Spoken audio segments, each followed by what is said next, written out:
अभिवादन स्वीकार कीजिए ब्रजेश मिश्रा का और आप देखना शुरू कर चुके हैं द डिबेट। बहनों भाइयों, प्रधानमंत्री नरेंद्र मोदी तीसरी बार शपथ लेने जा रहे हैं। राष्ट्रपति द्रौपदी मुर्मू ने प्रधानमंत्री नरेंद्र मोदी को तीसरी बार शपथ लेने के लिए न्योता दे दिया है। एनडीए के संसदीय दल की आज हुई बैठक में नरेंद्र मोदी को लीडर चुना गया है, उन्हें नेता चुना गया है और इस गठबंधन के पास बहुमत है, इसलिए उन्हें सरकार बनाने के लिए राष्ट्रपति ने आमंत्रित किया है। यानी तीसरी बार 9 तारीख को उम्मीद है शाम 6 बजे नरेंद्र मोदी प्रधानमंत्री पद की तीसरी बार शपथ लेने जा रहे हैं। इन सब के बीच जब देश में नई सरकार का गठन होने जा रहा है तो उत्तर प्रदेश में क्या माहौल है और यहाँ क्यों हाहाकार मचा हुआ है, इस बारे में भी हम चर्चा करेंगे कि दिल्ली और लखनऊ यहाँ पर माहौल में क्या है और यहाँ की फिज़ा क्या कहती है, इस बारे में खुली चर्चा करेंगे। बहन भाइयों, तीसरी बार प्रधानमंत्री नरेंद्र मोदी उम्मीद है कि 9 जून को शाम 6 बजे शपथ लेंगे। पंडित नेहरू के बाद ये पहला अवसर है कि किसी को लगातार एक साथ 3 बार कार्यकाल का मौका मिल रहा है। ये भारतीय जनता पार्टी के लिए एक बड़ी उपलब्धि है, अचीवमेंट है और प्राइम मिनिस्टर मोदी के लिए भी। लेकिन बहनों भाइयों, भारतीय जनता पार्टी बहुमत से चूक गई। उसे 240 सीटें मिली, जो बहुमत से 22 सीटें कम हैं। लेकिन जिस गठबंधन का बीजेपी नेतृत्व कर रही थी, उस गठबंधन को बहुमत 290 से ज़्यादा सीटें। आने वाले दिनों में उम्मीद है कि बीजेपी और सीटों का जुगाड़ कर लेगी तो उसके पास पर्याप्त बहुमत होगा। इस बहुमत ने क्या संदेश दिए हैं और अब जब तीसरी बार केंद्र में बीजेपी की सरकार बनने जा रही है, क्या जो कुछ भी जनादेश आया है उससे भारतीय जनता पार्टी ने कोई सबक लिया है, कोई सीख ली है और कुछ समझा है, या फिर बीजेपी जिस स्टाइल में मोदी 2.0 में काम कर रही थी उसी स्टाइल को आगे बढ़ाएगी, या सरकार को कुछ अपने सहयोगी दलों के कारण समझौते करने पड़ेंगे। बहन भाइयों, जिस तरह का जनादेश है, नीतीश कुमार और चंद्रबाबू नायडू की 2 बैसाखी पर ये सरकार को चलना पड़ेगा। तो जाहिर सी बात है कि कोई भी फैसला लेने से पहले इन दोनों की तरफ एक बार देखना पड़ेगा। बिना इनकी सहमति के बीजेपी खुद से कोई निर्णय कर नहीं पाएगी, और अगर करेगी भी तो ये पिछला वाला विपक्ष नहीं है, जहां कांग्रेस के पास सिर्फ 44 सांसद थे। अभी 99 तो उनके अपने पास हैं और उनके अलाइज पार्टनर के पास टोटल मिलाकर 233 सीटें, 233।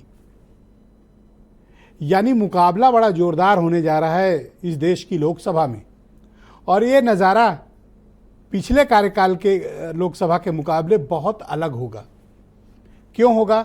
क्योंकि विपक्ष का संख्या बल बहुत ज़्यादा है। मतलब सिर्फ 40 ही 38 ही कम है, वरना वो भी सरकार में आते या उनके पास बहुमत होता, बीजेपी के पास नहीं होता। तो यानी मुकाबला बीजेपी के लिए आने वाला वक्त कोई बहुत आसान नहीं होगा। उसे हर मुद्दे पर चुनौतियां झेलनी पड़ेंगी और हर मुद्दे को, जिन पॉलिसीज़ को अब तक लागू करते हुए आए हैं, उन पॉलिसीज़ पर कंप्रोमाइज़ करना पड़ेगा और सरकार कंसेंसस पे चलानी पड़ेगी। कंसेंसस से मेरा तात्पर्य है कि सभी घटक दल पे, सभी सहयोगी दलों से तालमेल बिठाकर और उनके मुद्दों का और क्षेत्र में उनके एजेंडे का भी बीजेपी को ध्यान रखना पड़ेगा।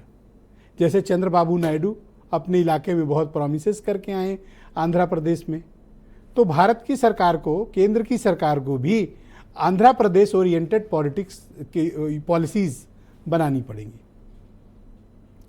नीतीश कुमार पर बड़ा विशेष ध्यान रखना पड़ेगा। क्यों रखना पड़ेगा? नीतीश तो सबके हैं, बस यही एक बात है जहाँ पर बीजेपी को डाउट होता है उनके ऊपर। जो सबका है वो किसी का नहीं है। तो अब जेडीयू की प्रायोरिटी के हिसाब से केंद्र की सरकार को अपनी प्रायोरिटीज तय करनी पड़ेंगी। ये 2 ही स्ट्रांग पिलर हैं जिन पर भारतीय जनता पार्टी की और प्रधानमंत्री नरेंद्र मोदी के तीसरे कार्यकाल पर की पूरी साख टिकी हुई है। साख मैं इसलिए कह रहा हूं बहनों भाइयों, क्योंकि विपक्ष बेहद ताकतवर होकर आया है। ये जनादेश ये कहता है कि विपक्ष की जनता ने बीजेपी को सरकार बनाने के लिए तो कह दिया कि ठीक है बनाओ सरकार, लेकिन राइडर्स लगा दिए और ये कहा है कि इस कंसेंसस पे सरकार चलेगी।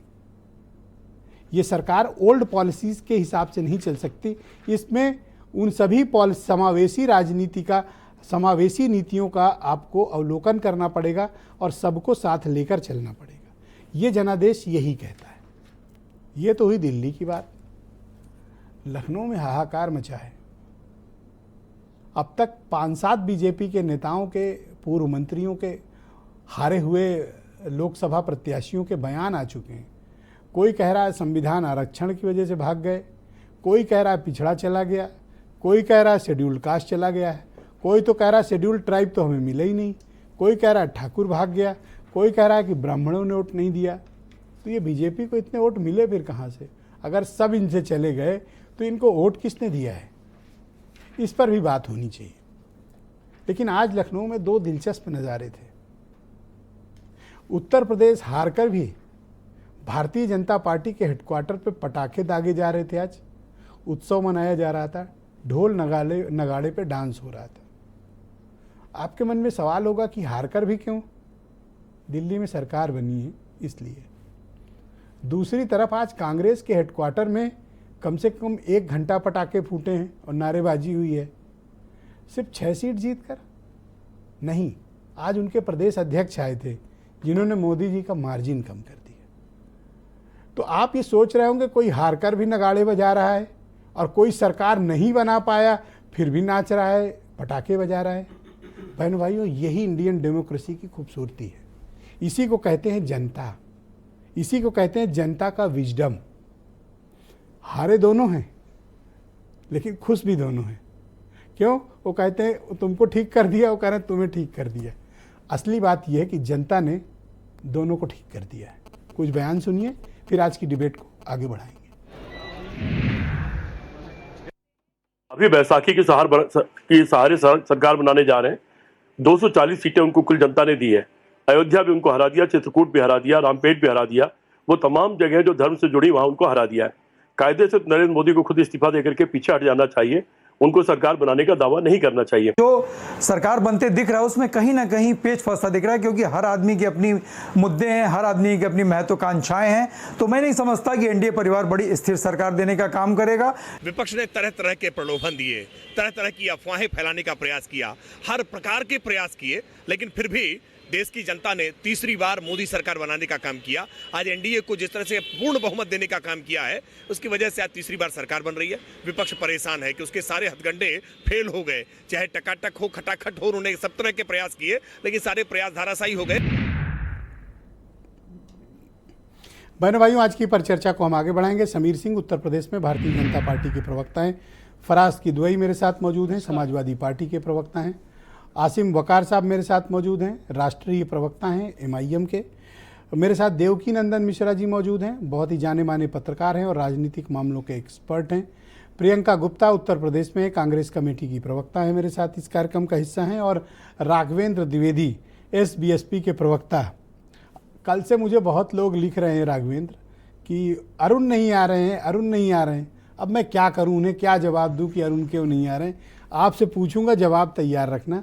और बीरेन जी भी मेरे साथ मौजूद हैं, हमारे स्टेट हेड। आप सभी का शुक्रिया और धन्यवाद इस कार्यक्रम में मेरे साथ शिरकत करने के लिए। समीर सिंह जी, तीसरी बार आपकी गठबंधन की सरकार बनने जा रही है। प्रधानमंत्री उम्मीद है कि 9 तारीख को शपथ लेंगे, आपको इसके लिए बधाई। लेकिन उत्तर प्रदेश में पार्टी के साथ जो कुछ भी हुआ वो भूलकर आप लोग ढोल नगाड़े बजा रहे हैं।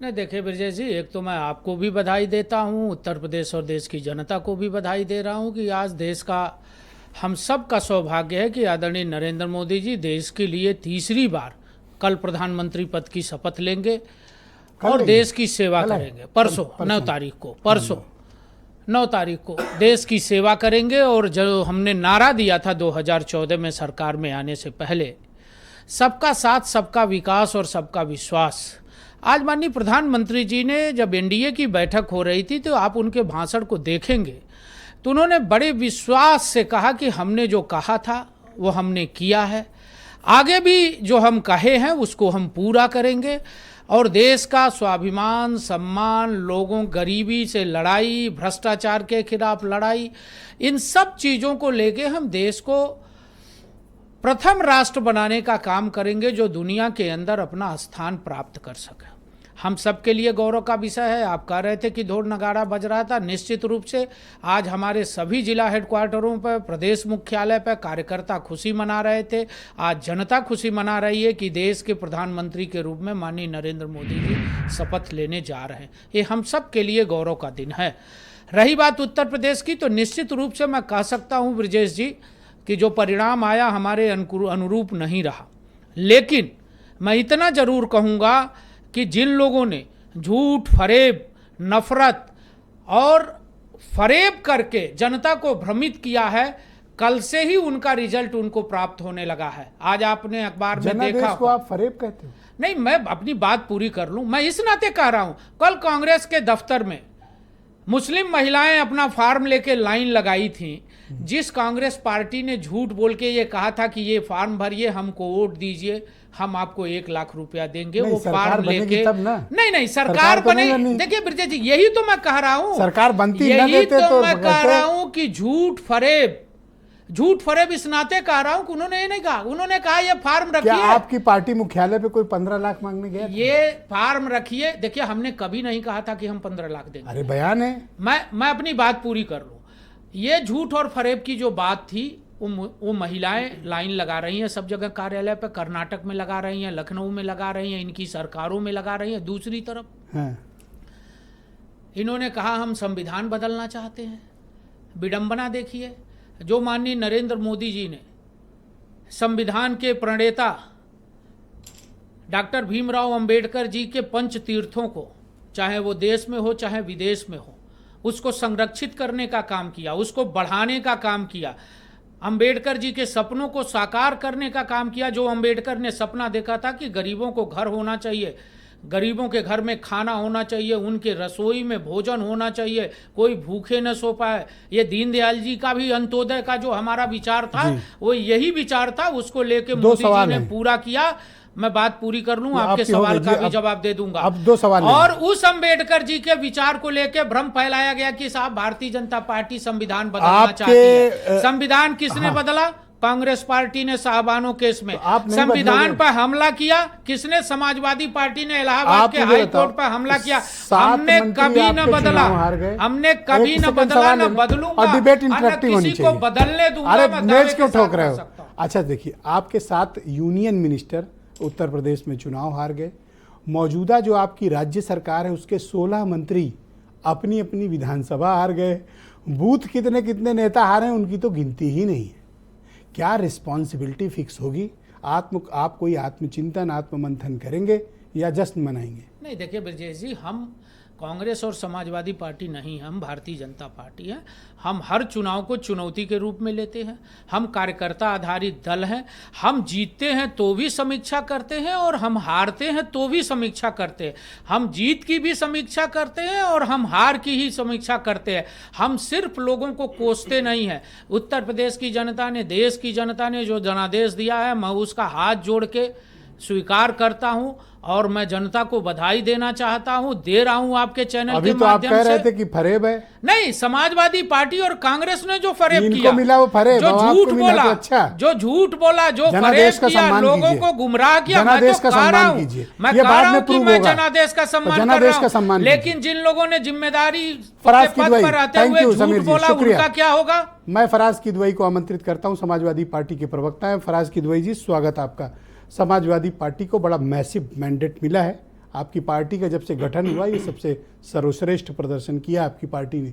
अब आप विपक्ष में बैठने जा रहे हैं, जैसा कि अब उम्मीद है, क्योंकि राष्ट्रपति ने नरेंद्र मोदी को एनडीए के नेता के तौर पर आमंत्रित किया है। अब समाजवादी पार्टी की क्या प्रायोरिटीज़ होंगी और जिन पॉलिसीज़ को लेकर आप गए थे, अब एक विपक्ष की भूमिका को आप किस तरह से निभाएंगे? ब्रजेश जी, अभी जब मैं आपके दफ्तर आ रहा था तो नीचे एक आदमी मिठाई बेच रहा था, कुछ लड्डू। तो उसने कहा कि भाई साहब आप ऊपर जा रहे हैं, ब्रजेश जी इतने बड़े पत्रकार हैं, तो उसने एक मुझे ये लड्डू दिया है। लाए हैं? हाँ। और उसने एक लड्डू दिया है? हाँ। और उसने कहा है, नहीं पूरा डब्बा दिया है। उसने कहा है कि ये एक लड्डू ब्रजेश जी को दे दिएगा, इस लड्डू का नाम, और ये प्रधानमंत्री जी को पहुंचा देंगे लड्डू, और इस अरे लड्डू का- खाने दोगे कि अब ये भी मतलब और इस भेजें? लड्डू का नाम ना, मैं तो खाऊंगा ये। अरे मैं आप ये दूंगा वाला नहीं खा लीजिएगा किसी ना, को। ये प्रधानमंत्री ना, जी के लिए है। अपना हिस्सा तो किसी को मैंने दिया ही नहीं। और आपके ऑफिस के नीचे जो बंदा ये लड्डू बेच रहा है, कोई नहीं बेचता भाई साहब। अरे आप उसने कहीं सुन से- लीजिए, उसने इस लड्डू का नाम रखा है घमंड चूर लड्डू। तो ये घमंड चूर लड्डू जो है आपका नीचे जो बंदा बैठा है उसने कहा ब्रिजेश जी को दे दिएगा, प्रधानमंत्री जी को पहुंचा देंगे, वो बहुत बड़े आदमी मैं खाऊं ना? हैं, बहुत पहुंच वाले। ये आपके खाऊं खाने ना? के लिए मैं लड्डू लाया हूं हमारी जीत के लिए। तो बहरहाल Go ahead, हाँ। जी, दूसरी बात ये है, वकार साहब को पकड़ा दीजिए। दूसरी बात ये है कि आइएगा नहीं। हाँ। दूसरी बात यह है कि समीर भाई अभी बोल रहे थे कि हमने एक परसेप्शन बनाया कि संविधान चेंज कर देंगे। देखिए ये बिल्कुल गलत बात है। विवेक देबरॉय जो चीफ इकोनॉमिक एडवाइजर थे प्रधानमंत्री जी के, उन्होंने कहा था कि constitution is a colonial legacy. ये मैंने तो कहा नहीं था। फिर लल्लू सिंह जी ने कहा कि हमको 400 सीटें दे दो, हमें संविधान बदलना है। दिया कुमारी जी ने कहा कि विकसित भारत के लिए जरूरी है कि भारत का संविधान बदला जाए, और अनंत हेगड़े ने भी यही कहा। तो ये हम लोगों ने तो कहा नहीं, आपने कहा कि हम संविधान बदलेंगे, तो जनता तक हम लेकर के गए कि भाई साहब ये आप जनता तक हम लेके गए कि भारतीय जनता पार्टी के नेता और प्रधानमंत्री जी के पूर्व आर्थिक सलाहकार जब ये बोल रहे हैं कि संविधान बदल जाएंगे तो जनता आपका संविधान बदल जाएगा, आपका आरक्षण खत्म हो जाएगा। झूठ हमने नहीं बोला, सच बोला भारतीय जनता पार्टी ने कि ये संविधान भी बदल देंगे आपको भी मैं और वही आरक्षण भी सलाह खत्म कर दूंगा कि देंगे। जनादेश का सम्मान करिए। अब वर्डिक्ट आ गया है, व्हाट नेक्स्ट? अब चुनावी मोड से बाहर आइए। आप विपक्ष की भूमिका का निर्वहन कैसे करेंगे? आप देश में तीसरे नंबर की सबसे बड़ी पार्टी हैं और आपसे, जिन्होंने आपको वोट दिया है, आपसे बड़ी अपेक्षाएं हैं। बिल्कुल सही बात है ब्रिजेश जी। बस एक बात मैं अपनी ओर कह लूं कि प्रधानमंत्री जी आप देखिए कि जब चुनाव चल रहे थे तो क्या बोल रहे थे कि गांधी जी को लोग तब जाने जब गांधी पिक्चर बनी। अरे अच्छा हुआ कि 14वीं का चांद पिक्चर आ गई, वरना हम लोग को पता ना चलता कि चांद भी इस सृष्टि में एग्जिस्ट करता है कि नहीं सर, करता बड़ा है। कीमती समय आपने ये बताना चाहिए कि आप अब विपक्ष मैं के बता रूप रहा में हूं, कैसे काम विपक्ष करेंगे। में बैठ करके- तीसरी बार ये सवाल पूछ रहे हैं, विपक्ष में थर्ड टाइम, ब्रिजेश जी, और आप इसका आंसर नहीं दे रहे। लोकसभा में बैठ करके हम जनता की पीडीए के हक की लड़ाई लड़ेंगे कि जिस आरक्षण पर 69,000 शिक्षक भर्ती घोटाला जो हुआ, उसमें जो भारतीय जनता पार्टी ने आरक्षण खाया वो खाली एक सिंबल था। तो जनता के आरक्षण की लड़ाई हम लड़ेंगे, जनता के हक और हुकूक की लड़ाई लड़ेंगे, गरीबी से, बेरोजगारी से जो जनता जूझ रही है, किसानों की एमएसपी के लिए लड़ाई लड़ेंगे। देखिए किसानों से हमको बड़ी एक चीज याद आई ब्रिजेश जी कि जयंत चौधरी जी, चौधरी चरण सिंह जी के पोते, आज आप देखिए कि ना उनको मंच मिला ना माइक मिला, और हाँ, उनको ये तो गैलरी है। में बैठा दिया ब्रिजेश जी। गैलरी तो में नहीं, सामने भी तो किसानों की लड़ाई अब जयंत जी पर के आज बस भी की ये नहीं मिस्ट्री है कि उनको, अच्छा मैंने आज अनिल दुबे को बुलाया था, आज यहाँ बता दे रहा हूँ सबको। अनिल दुबे ने तो कहा 6:30 बजे शाम तक उनको आना था। अनिल दुबे को 6:15 बजे हमारे यहाँ फ़ोन किए दफ्तर में कि आ ना पाएंगे। क्यों? मैंने कहा तो कहा मना है ऊपर से। क्या हो गया? हाँ तो मना इसीलिए है। हाँ? अब देखिए बता ब्रिजेश जी देना क्या चाहिए, है? सही बात है। इसी नाते मना हाँ बोलिए। ब्रिजेश जी एक चीज अब क्लियर है बिल्कुल। मान्यवर काशीराम साहब ने कहा था कि हम तब तक चुप नहीं बैठेंगे जब तक के व्यवस्था के पीड़ितों की हम लड़ाई न लड़ लें। आदरणीय अखिलेश यादव जी, जननायक अखिलेश यादव जी, मान्यवर काशीराम साहब, डॉक्टर राम मनोहर लोहिया और श्रद्धेय Thank you. नेताजी के जो लड़ाई प्रियंका बच गई गुप्ता जी थी, को उस स्क्रीन पे लड़ाई लाया को आगे लड़ेंगे। धन्यवाद फराज भाई। आदरणीय नेक्स्ट राउंड में आपके बाकी विचार लेंगे। प्रियंका जी स्वागत आपका। मैं ये देखकर आज हैरान था, एक वीडियो आपकी पार्टी के मुख्यालय का। आपके यहाँ सरकार नहीं बनी, आपकी पार्टी को सिर्फ 6 सीटें ही मिली, लेकिन ढोल नगाड़े ऐसे बज रहे थे जैसे आपने कोई किला जीत लिया हो। देखिए, जनता का जनादेश है और उसका सम्मान करना चाहिए और उसको उत्साह पूर्वक सेलिब्रेट भी करना चाहिए। पर मैं एक बात जरूर कहूंगी कि जिस तरह से इस बार जनता ने मैंडेट दिया है कांग्रेस पार्टी को और इंडिया गठबंधन को, वो वाकई में सराहनीय है। और आप देखिए कि जो बनारस सीट है जिस पर प्रधानमंत्री जी खुद कंटेस्ट कर रहे थे, उनका मार्जिन घटकर 1.5 लाख करीब पहुंच गया। आप देखिए कि किस तरह से राहुल गांधी जी जो यहाँ रायबरेली से लड़ रहे थे, उनका मार्जिन बढ़कर 3 लाख से ऊपर निकल गया, 3,50,000 से भी ऊपर निकल गया। 390 और से जीते हकीकत मैडम। ये है कि अमेठी की जनता ने जिस तरह से जो है अहंकार को हराया, वो वाकई में सराहनीय था।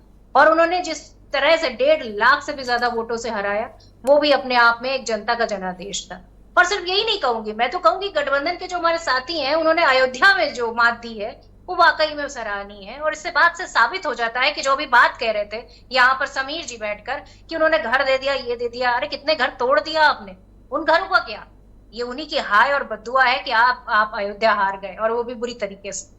और सिर्फ अयोध्या ही नहीं, पूरे आप उत्तर प्रदेश में जिस तरह से आपकी नाक कटी है, वो वाकई में आपको सोचने की जरूरत है कि आपके नीचे की जमीन नहीं है और फिर भी आपको यकीन नहीं है। आप कितने भी उत्साह के साथ सबको सेलिब्रेट कर लीजिए, आज प्रधानमंत्री जी का सेंगोल भी गायब था, मुझे तो लगा था कि सेंगोल लेकर जाएंगे वहां, पर खैर कोई बात नहीं। पर मैं फिर से यही बात कहूंगी कि विपक्ष की जो भूमिका होती है वो हम पूरी तरह से निर्वाह कर रहे हैं, चाहे वो जिस तरह से शेयर मार्केट में पैसे के लिए प्रधानमंत्री जी और गृह मंत्री जी और मीडिया के फेक पोल चले, उसके लिए हम जेपीसी जब की मैंने मांग भी डिबेट कर रहे हैं। ओपन की थी और तो जिस मैंने तरह ये से- बात कही मैडम कि आप लोगों को एक बहुत बड़ी भूमिका दी है जनता ने, उनसे कहा है सरकार चलाओ लेकिन ठीक से जी। चलाना, मैं नज़र रखा हूँ, जनता ने राइडर दिया और आपको ये जिम्मेदारी दी कि जरा बिल्कुल। देखे रहना और आपको ताकत दी, 233 सीट तक आपके बिल्कुल। गठबंधन को बना पहुंचाया कि इनके ऊपर बराबरी से नज़र रखना कि ये सरकार ठीक से चला रहे हैं या नहीं चला रहे। अब आपकी एक कंस्ट्रक्टिव भूमिका होनी चाहिए। क्या कांग्रेस पार्टी के नेतृत्व में जो इंडिया अलायंस है वो विपक्ष की अपनी भूमिका के लिए तैयार है? देखिए पूरी तरह से कमर कस के तैयार है। आप देखिए किस तरह से नीट की परीक्षा होती है और पेपर लीक हो जाता है, और पेपर लीक होने के बाद भी उसको माना नहीं जाता कि पेपर लीक। आज बच्चे फिर से आंदोलित हैं, आक्रोशित हैं, उनका भविष्य अंधकार में है, उनके सपने टूट जाते हैं। और आप बताइए कि पहली बार नीट की परीक्षा में ग्रेस मार्क मिले और पहली बार ऐसा हुआ कि 67 बच्चे टॉप कर गए और 10 दिन पहले रिजल्ट आ गया। तो ये सारी चीजें हैं जिनको हम लगातार मुखारों पे उठा रहे हैं और सवाल पूछ रहे हैं। हम हर बात पर सवाल पूछेंगे क्योंकि ये जनता के मुद्दे हैं और जनता के थैंक मुद्दों यू के मैडम, बीच मैं हम दूसरे लड़ते चरण में रहेंगे। आपके बाकी विचारों एक को चीज मैं स्थान और दूंगा। भी बताना चाहूंगी कि इन्होंने कहा कि हमारे ऑफिस में लाइन लग गई। अरे हमारे ऑफिस में इतना विश्वास है लोगों को कि इसलिए लाइन लग गई। आपके ऑफिस में कोई नहीं पहुंचा 2 करोड़ रोजगार मांगने के लिए, झूठे वादे भी किए, वो किसान नहीं पहुंचे आपके ऑफिस में जिनकी आय आपने दुगनी करने का वादा किया था। ये डिफरेंस है कांग्रेस पार्टी और थैंक यू भारतीय मैडम, जनता शुक्रिया पार्टी आपका। मैं राघवेंद्र द्विवेदी को इनवाइट करता हूं, एसबीएसपी के प्रवक्ता हैं। राघवेंद्र जी स्वागत आपका। सब ठीक चल रहा है पार्टी में? जी बिल्कुल ठीक चल रहा है। पहले तो आपको धन्यवाद कि देश में मोदी जी की अगुवाई में तीसरी बार सरकार बनने जा रहा है और उत्तर प्रदेश उत्तराखंड के मैक्सिमम लोग, करोड़ों लोग भारत समाचार पर विश्वास किए और नंबर 1 चैनल बना। पूरे जो कार्यक्रम हुआ उस कार्यक्रम में मुझे लगता है कि तो आप भारत समाचार चाहते हैं कि नंबर मैं 1 पे आपसे रहा। कड़े सवाल न पूछूं, इसीलिए आप नहीं, तारीफ कर रहे बिल्कुल कड़े हैं। सवाल पूछिए, हम तो कड़े सवाल अगला के जवाब आदमी देने के लड्डू लिए लेके बच्चे हैं। आया है, कम से कम आप भी स्क्रीन पे दिखा देते। नहीं, हमको थेथरा ही नहीं आता है ना। हम जब मुख्यमंत्री प्रधानमंत्री बनते हैं तो लड्डू खिलाते हैं, हारने के बाद विपक्ष में बैठने के बाद कौन सा लड्डू खिलाना है? आप कौन सा विपक्ष में बैठे हो? अरे जो लड्डू खिला रहा है उनको मैं कह रहा हूँ कि अगर हारने पे इतनी खुशी है तो अगर जीत जाते तब तो डॉक्टर लेके साथ में चलते। अच्छा, कल कंप्लेन कर रहे थे कि हमें बुलाया नहीं, शायद बुला तो लिया था। नहीं देखिए वो जो गए मीटिंग थे। है, गए थे वो जो मीटिंग है उसमें सामने नहीं हमारे बैठे, अध्यक्ष पर आज गए गए थे। थे। अच्छा पीछे कहीं बैठा। नहीं, अब हम सहयोगी दल हैं, हम नेता नहीं है। हमको जहाँ सम्मान मिला हम बैठे थे, सैकड़ों लोग थे। अब सब लोग आरोप सोचे ये कि लग हमको रहा है पहले- कि जिस कम्युनिटी के दम पर आपकी पार्टी राजनीति करती है, राजभर कम्युनिटी के वोट की, वो ना जी। तो आपको मिला ठीक से और ना आप बीजेपी को दिला पाए, और उसके कई उदाहरण, और पूर्वांचल में अधिकतर हारी हुई सीट इसका जीवंत उदाहरण है। आपने क्या इससे सबक लिया? ब्रिजेश जी देखिए, जो हमारी पार्टी है कैडर बेस्ड पार्टी है। राजभरों का नेता ये हमारा जो है केवल एक ही नेता है, माननीय ओम प्रकाश राजभर। दूसरी बात यह है कि पूर्वांचल की मैक्सिमम सीट 10,000, 5,000, 20,000, 50,000, 1 लाख, 1.5 लाख। ऐसा नहीं है कि एक तरफा ये जीत गए। और हम समीक्षा बैठक करने वाले हैं, हम समीक्षा करेंगे। हमारे पार्टी के सभी नेता लगे हुए हैं कि चूक कहां से हो गई। दो बात है, जो अरे हम अपनी लास्ट टाइम सीट में आपके जीत साथ नहीं बैठक पाए में आप, बता दें चूक कहाँ से हो दूसरे संसदीय क्षेत्रों में वोट दिला नहीं पाए आप। बिल्कुल दिलाए, हम आपको नहीं पता है दिलाए, तो कहां से आ रॉबर्ट्सगंज गया? से हारना शुरू हुई है बीजेपी, तो जाके कहाँ रुकी है? नेपाल बॉर्डर पे, खीरी पे। और इधर आपके 8 जिलों में वोट हैं, आपके वोट ट्रांसफर नहीं हुए बीजेपी को। आप बीजेपी के लिए अनुपयोगी साबित हुए। जो वोट प्रत्याशी को मिला है, प्रत्याशी भी जानता है किसका वोट है, पार्टी भी जानती है अरे किसका भैया, वो वोट है। बीजेपी का वोट है, आपका थोड़ी है। अरे पनौती है। आप ना प्लीज, नो रनिंग कमेंट्री। आपका नहीं है वोट, वो बीजेपी का है। ये तो बीजेपी वाले भी जानते हैं किसका है, हम भी जानते हैं किसका है। इसके पहले कितना वोट मिला था ये आंकड़ा, और आज कितना वोट मिला है ये क्या आंकड़ा, हम लोग सब लोग बैठ के समीक्षा लाओ करेंगे। दिखाओ हार ना, कहाँ हुई? बातें नहीं, तथ्य के साथ बताओ ना। आपका वोट तो मिला नहीं, मैं तो खुला कह रहा हूं बीजेपी के। नहीं, हमारा वोट नहीं मिला होता लाखों तो घोसी में वोट ये हालत होती। बस्ती हारते, आजमगढ़ हारते, चंदौली हारते, गाजीपुर हारते, सलेमपुर हारते, बलिया हारते, जहूराबाद पता है हारे हो आप। अब कहलवाओ मत मेरे से। ब्रिजेश जी, हम तो हार स्वीकार जहूराबाद कर रहे हैं। हारे, मोहम्मदाबाद हारे, हम तो हार दोनों बलिया हम में तो आती हार हैं। स्वीकार कर रहे हैं। और लास्ट टाइम जब बस मैं यही आपके कह रहा साथ हूं कि बैठा आपके था, वोट तो ना तो अपने आपको दोस्त मिले को- और ना आप बीजेपी को दिला पाए। मेरे साथ आसिम वकार मौजूद हैं, एमआईएम के राष्ट्रीय प्रवक्ता हैं। वकार साहब, स्वागत है आपका। आप नतीजों के बाद आज पहली बार टेलीविज़न पर आए हैं डिबेट में, तो मैं आपसे एक सवाल का प्रश्न का उत्तर चाहता हूं कि उत्तर प्रदेश का ये जो जनादेश है, ये इसका क्या संदेश आपने डिकोड किया? मैं तो सोच रहा था कि आप मुझसे देश के जनादेश में बात करेंगे। असल में हम लोग यूपी सेंट्रिक हैं, तो यूपी, आप देश पे बोल लो, आपको बोल। मैं राष्ट्रीय प्रवक्ता हूं सर। अच्छा है सर कि इंटरनेशनल नहीं रखा, नहीं तो लोग अमेरिका के बारे में कहते सर, हैं। बोले आप, देखिए, प्लीज। जनादेश पे बोल रहा हूं कि जो घोड़ा है रथ में, विजय रथ में, वो जो घोड़ा है वो है चंद्रबाबू नायडू का, और लगाम नीतीश कुमार की। और जरा सा हिले और नीतीश जी ने लगाम खींची और घोड़ा निकला और रथ धड़ाम से नीचे। ये है जनादेश इस वक्त। समझे ना कैसा जनादेश है। समझ गया, आप बोले सर। अब जो वहां बैठे हुए हैं ड्राइविंग की सीट पर, मोदी जी वो इतना डरे हुए हैं कि कहीं ऐसा ना हो कि लगाम नाराज हो जाए, कहीं ऐसा ना हो घोड़ा ही निना के खड़ा हो जाए, तो डरे बहुत हैं इस वक्त। ये डर अच्छा है सर। आज जो चेहरे पर भाषण जब दे रहे थे, उस वक्त जो एक्सप्रेशन आ रहे थे टेलीविजन के ऊपर, वो बड़े मज़ेदार थे साहब। बड़ा सुकून हम लोग को, देश को मिल रहा था। आपको? सबको मिल रहा था सर। दूसरी बात, अब उत्तर प्रदेश पे आ रहे हैं सर। उत्तर प्रदेश में बुलडोजर हार गया और मोहब्बत जीत गई। उत्तर प्रदेश के हिंदुओं ने भी बता दिया कि तोड़ने में विश्वास नहीं है साहब। भटक गए थे राह से। दिन का भूला अगर रात में वापस आ जाए भूला नहीं कहलाता। तो जो बुलडोजर था तोड़ने वाला, उसको हरा दिया और जोड़ने वाली और मोहब्बत की राजनीति के साथ लोग चले गए। अयोध्या में जो सीट हारी है, सबसे ज़्यादा खुशी मुझको उसकी है। मैं आपके चैनल पर अवधेश प्रसाद जी को बधाई देता हूं। अयोध्या की जनता को हाथ जोड़कर मतलब उनका नमन करता हूं, उनको बधाई देता हूं। जो सबसे बेहतरीन अल्फाज हैं वो उनके लिए बोल रहा हूं। धन्य हुए अयोध्या वाले जो आपने उनको प्रणाम किया। नहीं सर, समझिए क्यों। एक नारा बीजेपी देती थी कि जो राम को लाए हैं हम उनको लाएंगे। रामचंद्र जी कहने लगे तुम हमें नहीं लाए थे, तुम लाओगे हमें। मतलब अंदाजा लगाइए गुरूर का कि राम को ये लाए थे। राम ने कहा तुम्हारी औकात, तुम हमें लाओगे, हम तुमको लाए थे और अब हम ही तुमको भगाएंगे। ये भगवान राम ने बोला और मैसेज दिया देश को। और जिसने अब भगवान राम के इस आदेश के खिलाफ काम किया वो भी गया। ये भी बात समझ लीजिए आप। तीसरी बात, चंद्रबाबू नायडू साहब नमाज पढ़ते हैं। वीडियो है साहब कि वो बकायदा जमात में इमाम के पीछे नमाज पढ़ रहे हैं और उन्होंने कहा कि हम आंध्र प्रदेश में 4% मुसलमानों का जो रिजर्वेशन है उसे जारी रखेंगे। और आप तो वहाँ बता रहे थे कि मुसलमानों का रिजर्वेशन कर देंगे और इंडिया गठबंधन वाले हो तुम्हारा रिजर्वेशन छीन लेंगे। अब नहीं मिला बहुमत, क्या करें भाई? अब तो मोदी जी जवाब दें कि चंद्रबाबू नायडू कह रहे हैं हम आंध्रा में देंगे। और हमें लगता है कि अब मोदी जी को अगर चंद्रबाबू नायडू खाली इतना कह दें कि आप बाकी जगह भी लागू कीजिए, उत्तर प्रदेश में भी, तो लागू करेंगे योगी जी। आप नायडू के प्रवक्ता थोड़ी हैं। हम देश के प्रवक्ता हैं सर। ये सपा वाले इतनी सीट कैसे? नहीं, सपा वालों को तो और 5-6 जीतना चाहिए थी।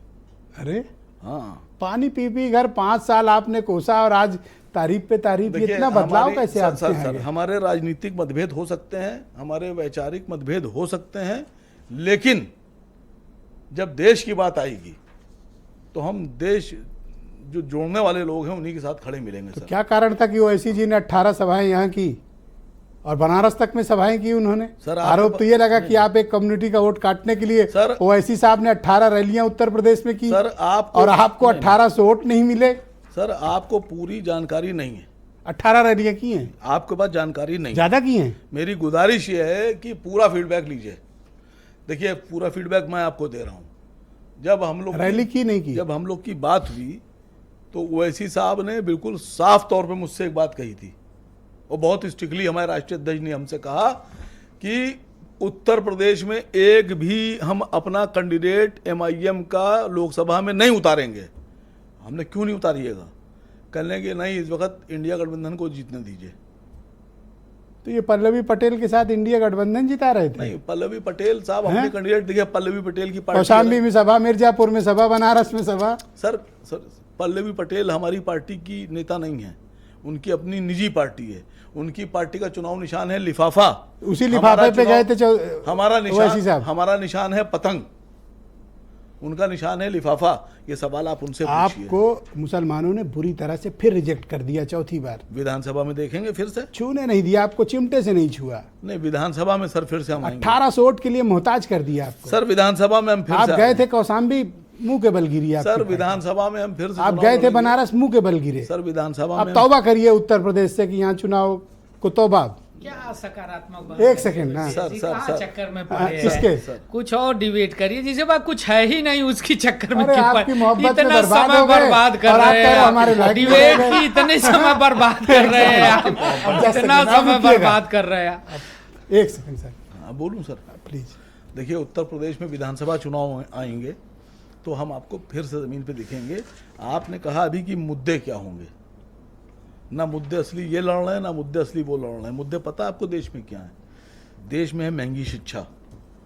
सर वो फिर डिटेल बात। क्यों सर, ये आपके लिए मुद्दा ही नहीं है देश का? नहीं आपके लिए क्या असल मुद्दा? टाइम नहीं है। अरे सर आप बताइए, जितना टाइम अरे दिया, सर सुनिए तो सर। पहले तो तौबा करो कि उत्तर प्रदेश में मैं आपसे तौबा करिए। नहीं, मतलब मैं महंगी शिक्षा के खिलाफ हूं तो मैं तौबा कर लूं? करूं नहीं, इस पे मैं महंगे इलाज के खिलाफ हूं तो मैं तौबा कर लूं? ये अभी याद आया ना, आप जब फंस गए तब याद आया शिक्षा और वो। नहीं, ये बात आप ओवैसी साहब को समझाए होते जब वो घूम घूम के वोट काट रहे थे। देवकी नंदन जी, आप मुझे बताइए कि ये सर, आप मेरी बात तो हो जाने दीजिए सर। मैं दूंगा समय। सर, पंजाब में हार गए, कर्नाटक में हार गए, वेस्ट बंगाल में हार गए, यूपी में हार गए, राजस्थान में हार गए, हरियाणा में हार गए, महाराष्ट्र में हार गए सर, इतने स्टेट में हार गए।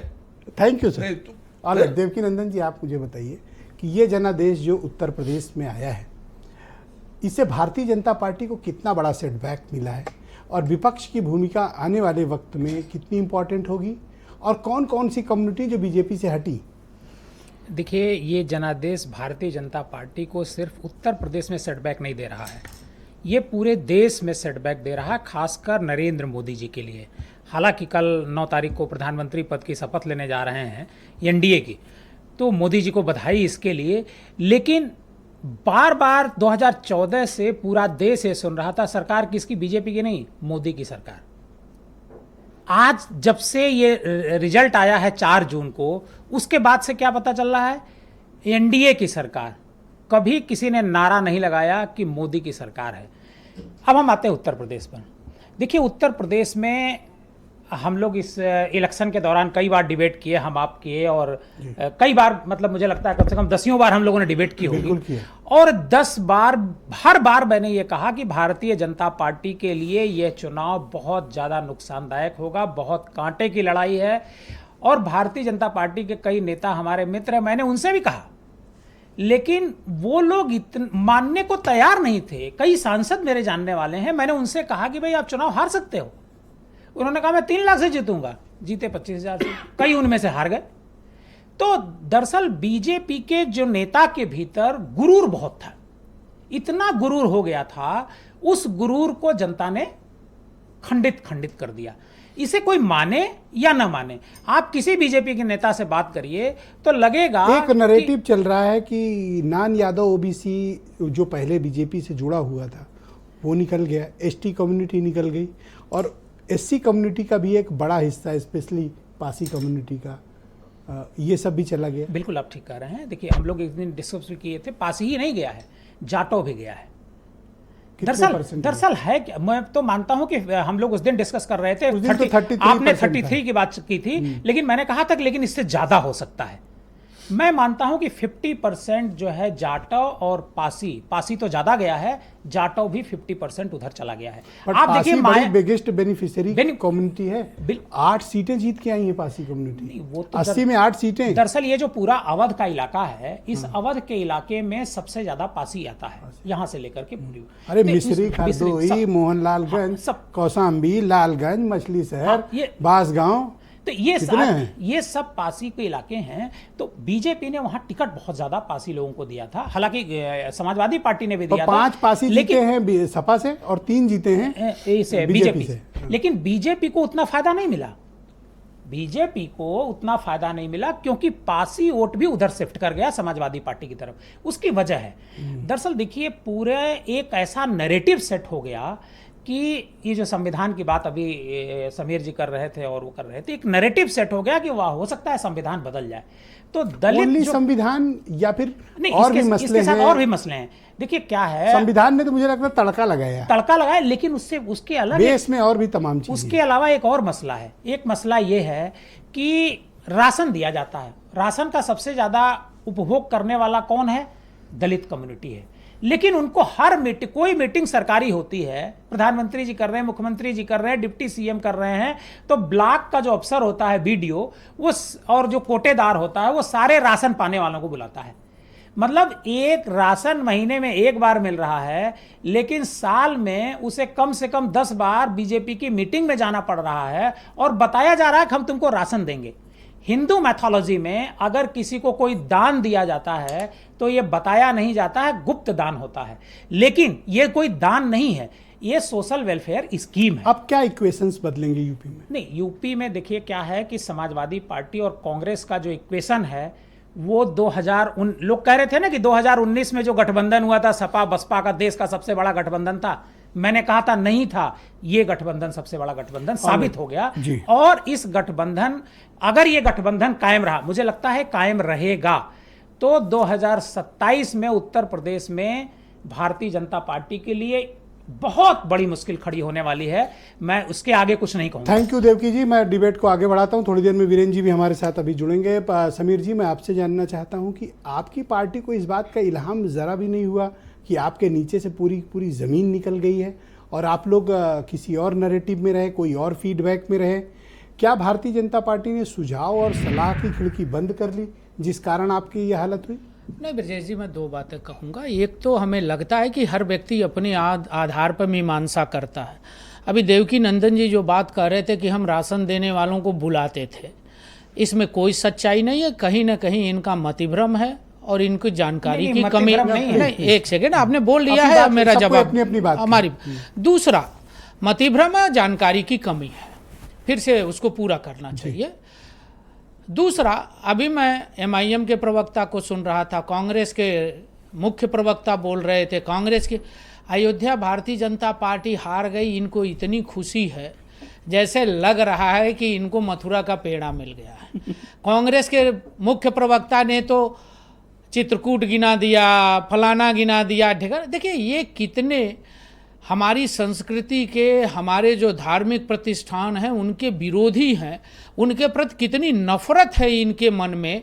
जो 99 सीट पाया, 100 सीट भी नहीं पाया, वो बहुमत को प्रश्न चिन्ह लगा रहा है। एमआईएम, ओवैसी साहब हैदराबाद में हाँफ रहे थे लड़ने के लिए, अपनी सीट जीतने के लिए पसीने बहा रहे थे और वो दिशा दे रहे हैं कि साहब क्या होगा, मोदी जी कैसे चलेंगे, घोड़ा किसके हाथ में है, लगाम किसके हाथ में है। मुंगेरी लाल के हसीन सपने देखने का सबको अधिकार है। समाजवादी पार्टी के प्रवक्ता अभी ऐसे बता रहे थे, ऐसे बता रहे थे। आराम से देता हूं समय, आराम से। मैं एक याद दिलाना चाहता हूं, राजनीतिक घटना, बहुत सारी घटनाएं हुई। यही मुलायम सिंह जी थे, इनके नेता थे, और अमर सिंह जी, जिनको सोनिया गांधी ने भोज में अपने दरवाजे के बैरियर से वापस किया था और खाने को नहीं मिला था, उस भोज में बुला के अपमानित किया था। और ये बता रहे साहब कि जयंत चौधरी का भाषण। ब्रजेश जी, हमारे सारे मुख्यमंत्री, स्थान का कोई महत्व नहीं होता, संसदीय दल हम सम्मान कर रहे हैं। हमारे सभी सहयोगी दल थे, हमने जयंत चौधरी का सम्मान किया, हम आगे भी अनुप्रिया सम्मान पटेल करेंगे। एक सांसद वाली बैठेंगी हम आगे और भी जयंत नीचे बैठेंगे। हम आगे भी ब्रजेश जी, ये पार्टी का मामला है, ये मीडिया के डिस्कशन में नहीं आएगा। संसदीय दल का अरे मामला है मैं भाई। पूछना चाहता हूँ, एनडीए संसदीय दल की बैठक थी। समाजवादी पार्टी के नेता अखिलेश यादव ने अपने पिता मुलायम सिंह को पार्टी से निकाल दिया, शिवपाल यादव को निकाल दिया। अरे सर, तो और फिर आगे भी सवाल होंगे तमाम। 5 सीटें परिवार की रोज बदलते रहे, धर्मेंद्र कारण क्या है? यादव कहाँ मतलब कोई लड़ेंगे, शिवपाल strategy थी यादव कहाँ आपकी? लड़ेंगे, पत्नी ब्रजेश जी जयंत वाला कोई रणनीति है? कोई रणनीति नहीं है। जैन जी हमारे नेता, हमारे पार्टी तो के आज अनिल सहयोगी दुबे क्यों दल हैं। मना किया आने को हमारे फिर? सारे कौन? अनिल दुबे। अब उनकी व्यस्तता हो सकती है, लेकिन मैं इतना जरूर कहूंगा कि हमने सदैव सम्मान किया। आगे भी हम करेंगे। पहले भी डिबेट में कहे हैं, ओके। हम पहले भी डिबेट में कहे हैं कि लोकदल हमारा सबसे अच्छा पार्टनर वीरेंद्र जी भी रहा हमें है इस डिबेट और में आ हमने चुके हैं। सहयोग वीरेंद्र जी, किया। स्वागत लेकिन आपका। इतना जरूर मैं Thank you। कहूंगा कि जो लोग पॉकेट में आपकी बार मिर्च की उसको गैलरी पाउडर में अभी वीरेंद्र जी नहीं लेके बोले, उनको चलते बोले। हैं, उनके मंसूबे पूरे नहीं होंगे। उत्तर प्रदेश ओके, और देश की वीरेंद्र जी जनता बोले, आप तीसरी मोदी बार जी के साथ है और एनडीए योगी की जी के सरकार साथ। बनने जा रही है। उत्तर प्रदेश का जो मैंडेट है उसने बीजेपी का रंग कितना फीका किया? देखिए, उत्तर प्रदेश में हार की वजह से ही मोदी को बहुमत नहीं आया, क्योंकि बीजेपी ने नारा दिया था कि बीजेपी 370 पार और एनडीए 400 पार। तो अगर ये 30 सीटें जो हारी है बीजेपी, अगर ये 30 सीटों पर ही जीत गई होती तो वो 370 पार हो जाती, तो उनका एक नारा सफल हो जाता। लेकिन उत्तर प्रदेश से बीजेपी का ये हार बहुत लंबे समय तक उसको तकलीफ देगी। आज मोदी तीसरी बार देश के प्रधानमंत्री बनने जा रहे हैं। बीजेपी के लिए एक ऐतिहासिक दिन है और इस देश के लिए भी एक महत्वपूर्ण मौका है कि कोई व्यक्ति लगातार 3 बार देश का प्रधानमंत्री बन रहा है। भाजपा में शायद इतनी उम्मीद कभी नहीं रही होगी मोदी के आने के पहले। तो ये जरूर है कि आज बीजेपी के लिए जश्न का दिन था। हालांकि ये जश्न दिल्ली से निर्देश आने के बाद मनाया गया, क्योंकि यहाँ पर हार से अभी तक कार्यकर्ता और नेता उभर नहीं पाए थे। तो उत्तर प्रदेश में ढोल नगाड़े बजाकर आज बीजेपी ने कार्यालय पर थोड़ा उत्साह पैदा किया है। ब्रजेश जी, मोदी जी ने आज अपने सहयोगियों को बहुत सम्मान दिया, अतिरिक्त सम्मान दिया, छोटे बड़े दलों को सभी को सम्मान दिया, उनको मंच पर जगह दी गई। देखिए, ये वक्त का खेल है, सब कुछ आपके हिसाब से नहीं चलता है, समय बदलता है तो बहुत सारे लोगों को महत्व देना पड़ता है, ना चाहते हुए भी, क्योंकि परिणाम उम्मीद के मुताबिक नहीं आए हैं। पीएम बनने से भाजपा की एक रिकॉर्ड बन गया, एक चिंता खत्म हो गई कि उनकी सरकार नहीं है, उनकी सरकार आ गई। लेकिन मोदी जब मुख्यमंत्री रहे और जब प्रधानमंत्री बने, कभी उन्होंने अल्पमत की सरकार नहीं चलाई, गठबंधन की सरकार नहीं चलाई। हमेशा वो अकेले बहुमत के साथ रहे सत्ता में। इस बार ये पहला मौका होगा जब वो उनकी पार्टी बहुमत से पीछे है और सहयोगी दलों के साथ उनको बहुमत सदन में है। और स्वाभाविक है फिर ये गठबंधन की सरकारों में तमाम सारी चीज़ों पर समझौते करने पड़ते हैं। एक बात ये जरूर है कि अगर मोदी जी ये सरकार को 5 साल चला ले गए तो वो देश में और बीजेपी के लिए अटल बिहारी वाजपेयी की उस छवि के बराबर पहुंचेंगे जो उन्होंने 5 साल की सरकार चलाई थी। जी, भाजपा के लिए केंद्र में सरकार बनाकर एनडीए की खाली अब मुतमईन हो जाना पर्याप्त नहीं होगा, क्योंकि उत्तर प्रदेश में उनके सामने अब आने वाले वक्त में नई चुनौतियां इंतजार कर रही हैं। अखिलेश और राहुल की जोड़ी ने इस बात का साफ संकेत दे दिया है कि विधानसभा के चुनाव में वो बीजेपी पर अभी से बढ़त बनाने की तैयारी में है। तो ये चीज़ों को भी देखना होगा उनको। और सबसे बड़ी बात यह है कि जो भाजपा की हार के कारण बताए जा रहे हैं, उसमें खाली संविधान का खतरे में होना, आरक्षण का अलग हो जाना, बार बार प्रत्याशी देना, यही खाली कारण नहीं रहे हैं।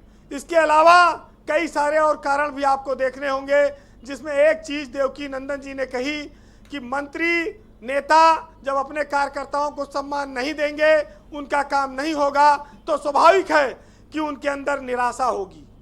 चुनाव के दौरान आरएसएस को लेकर एक भ्रम पैदा होना यह भी दर्शाता है कि कहीं ना कहीं बीजेपी को उतनी ताकत नहीं मिल पाई संघ से इस चुनाव में, जो उसको हमेशा मिलती रहती है, जिसके लिए वो लोग हमेशा काम करते हैं।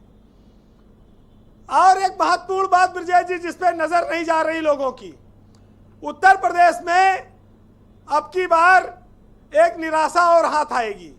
जब मोदी मंत्रिमंडल का गठन होगा तो उत्तर प्रदेश से उतने मंत्री नहीं बन पाएंगे जितना पिछले 2 बार की सरकारों में थे जी। एक तो ज्यादातर लोग चुनाव हार गए हैं, दूसरा गठबंधन के सहयोगियों को स्थान देना होगा। तो ऐसे में स्वाभाविक है कि उत्तर प्रदेश के हिस्से में इस बार कम मंत्री आएंगे, यह भी एक इस बैड लक कहा जा सकता है। वैसे अभी बात हो रही थी पीडीएम की, जिसका एक का चुनाव चिन्ह लिफाफा है, एक का चुनाव चिन्ह पतंग है। दोनों गठबंधन किए थे, लड़े, जीते नहीं, कुछ मिला नहीं। देखिए दोनों कागज के बने हुए हैं, पानी पड़ते ही गल जाते हैं जी। तो स्वाभाविक है कि उतना दम तो नहीं रहेगा, लेकिन अब जो करना था वो तो खैर सामने आ ही गया है। ब्रजेश जी, उत्तर प्रदेश बहुत सारे मामलों में महत्वपूर्ण राज्य है, लेकिन आज यूपी के बजाय देश में भाजपा में थोड़ा उत्साह पैदा करने की कोशिश हुई और मोदी के नाम पर सरकार बनाकर अब आगे का रोड मैप क्या होगा ये देखना होगा। जो आरोप लगते थे सरकारी एजेंसियों के दुरुपयोग के, वो कितने अब कारगर होंगे।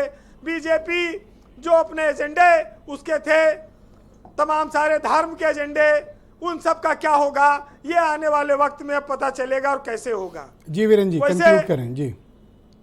आज के राजनीतिक हालात पर इतना कहना मुनासिब होगा कि मंजिल करीब आते ही एक पांव कट गया और चौड़ी हुई सड़क तो मेरा गांव कट गया, और सो जाते हैं फुटपाथ पर अखबार बिछाकर मजदूर, कभी नींद की गोली नहीं खाते, और बोझ उठाना शौक कहाँ है, मजबूरी का सौदा है।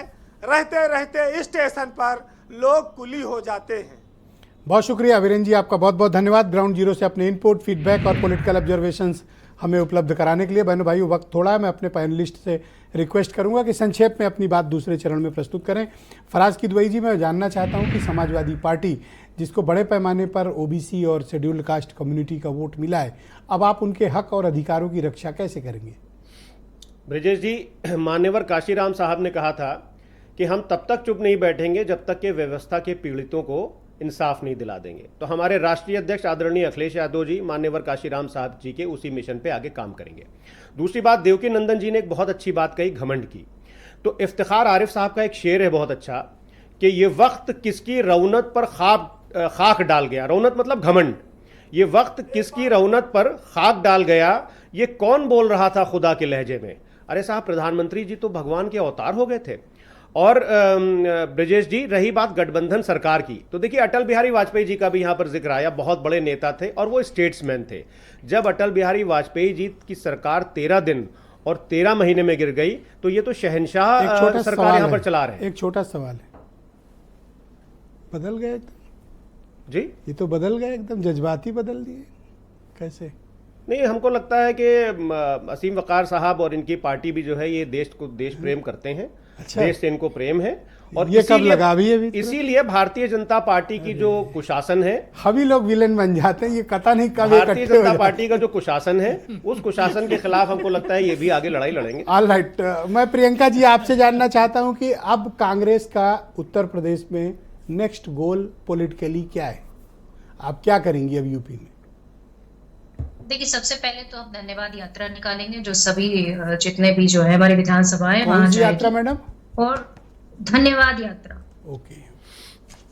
और दूसरी चीज, लेकिन मैं एक बात भी ये कहना चाहूंगी कि भारतीय जनता पार्टी का जो पतन स्टार्ट हुआ है उसमें एक चीज समीर जी को सोचने वाली ये है कि अब इनके नेताओं को भी सोच समझ के बोलना होगा। ऐसा नहीं है कि कोई सांसद कुछ भी बोल दे, किसी को कोई हाँ, पढ़ने कब में बैठे हुआ? तो उसको हाँ, सौ बहुत नंबर अच्छी ये डिबेट वाला चल ना रही है। बोल दे। प्लीज, ये प्लीज, ध्यान प्लीज। रखिएगा समीर जी। हाँ आप बोले नहीं, मैडम। नहीं, आप कब हो जनता गया मैं बोले बयान हैं। हो आपका? गई है और प्रियंका जी जनता उत्थान की मैडम, तारीख जनता बता दो ना। हिसाब किताब करना आपके भी बीच में ना चाहती किसी है। को नहीं बोलने दिया। अब आप इतना करो, तारीख इतना बता। करें। देखिए हाँ, समीर आप जी बोले। सुनने का साहस अरे रखिए। आप बोले तो मैडम, आप नहीं बोले। पाएंगे बता दो। आप बोले। तो सुधर नहीं पाएंगे। पता नहीं आप बोले तारीख एक है सेकंड। आपका। कोई पर्सनल और आप लोग कब छींटा कसी ने। आप बोले मैडम, कंटिन्यू।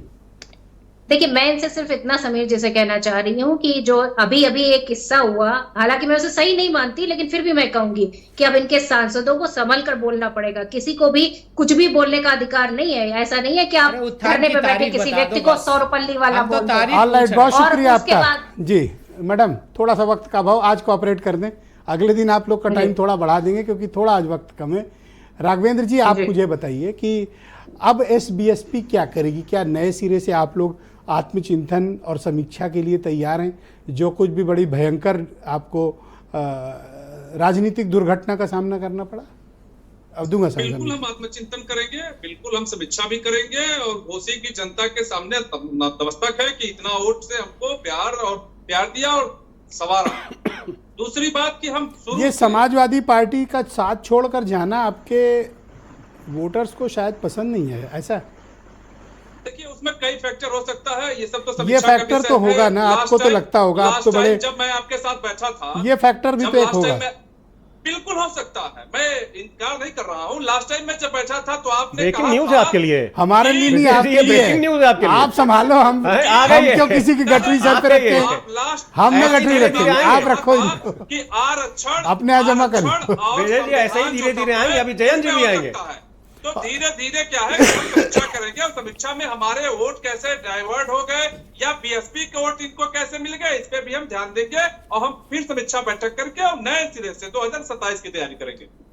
वकार साहब, आप कुछ कह रहे थे डिबेट के पहले राउंड में, कोई बात आपकी रह गई थी। नहीं, देखिए- शिक्षा वाली मैं आपसे वायदा करता हूँ डिबेट करेंगे। नहीं सर, शिक्षा पे करना पड़ेगी, मेडिकल पे करना पड़ेगी, रोजगार पे करना पड़ेगी, वोट कटवा पे महंगाई पे करना पड़ेगी सर, बिजली पे करना पड़ेगी, गैस पे करना पड़ेगी, बच्चों के भविष्य पे करना पड़ेगी। क्यों नहीं करेंगे? देश की सरकार नहीं करेगी तो क्या पाकिस्तान की सरकार करेगी? वो आप लोग बात नहीं करना चाहते वोट हैं? कटवा पे डिबेट सुनिए सर, आप बैठे हैं तो मैं कह दे रहा हूं, दोस्त हैं आप। जिस वक्त सारे चैनल्स के ऊपर प्रेडिक्शन चल रहे थे 400 पार, 370 पार, आपसे मेरी बात हुई, मैंने आपसे क्या कहा था कि 290 सीट आएंगी। हाँ, आपने कहा था बीजेपी की। मैं तो कहता हूँ ये काम छोड़ो और आओ। नहीं सर सुनिए पोलिस्टर बन जाओ। सुनिए सर, मैंने कहा था सही है 200 सर, नहीं मैंने ये हमारे साथ आए, सुनिए सर, मैंने आपसे कहा था कि 290 आएंगी। हाँ, कहा था। एनडीए मैं की तो सीटें गवाही और के लिए 245 से 255 बीजेपी की आएंगी। 5 सीटें कम आई हैं खाली प्रेडिक्शन से मेरे। क्यों सर?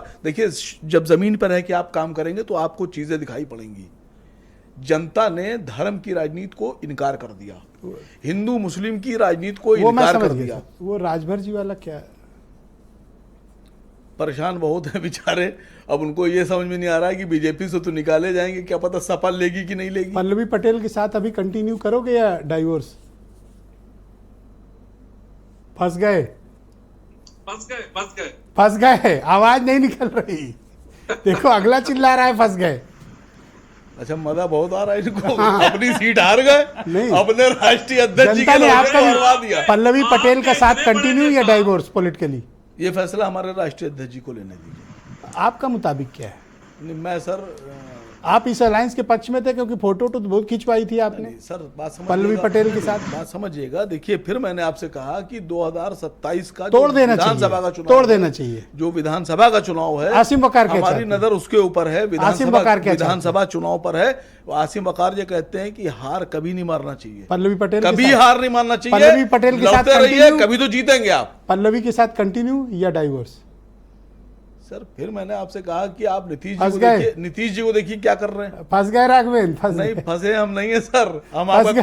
आपका कांटा ही नहीं पकड़ रहे हैं। Okay, thank you. हम आपका कांटा नहीं पकड़ रहे हैं। नहीं पकड़, पर हाँ भी तो नहीं कर रहे हो। आप खींच के मार रहे हैं, ऐसे खींच के। क्या बीएसपी वोट कटवा रही?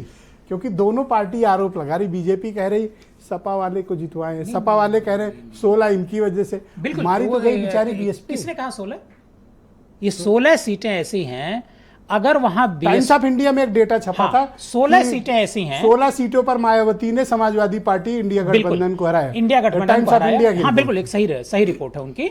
16 सीटें ऐसी रही हैं जहां पर बहुजन समाज पार्टी का जो वोट है, वो जो मार्जिन डिफरेंस है समाजवादी पार्टी और भारतीय जनता पार्टी के बीच में, उससे बहुत ज्यादा है, बहुत ज्यादा है।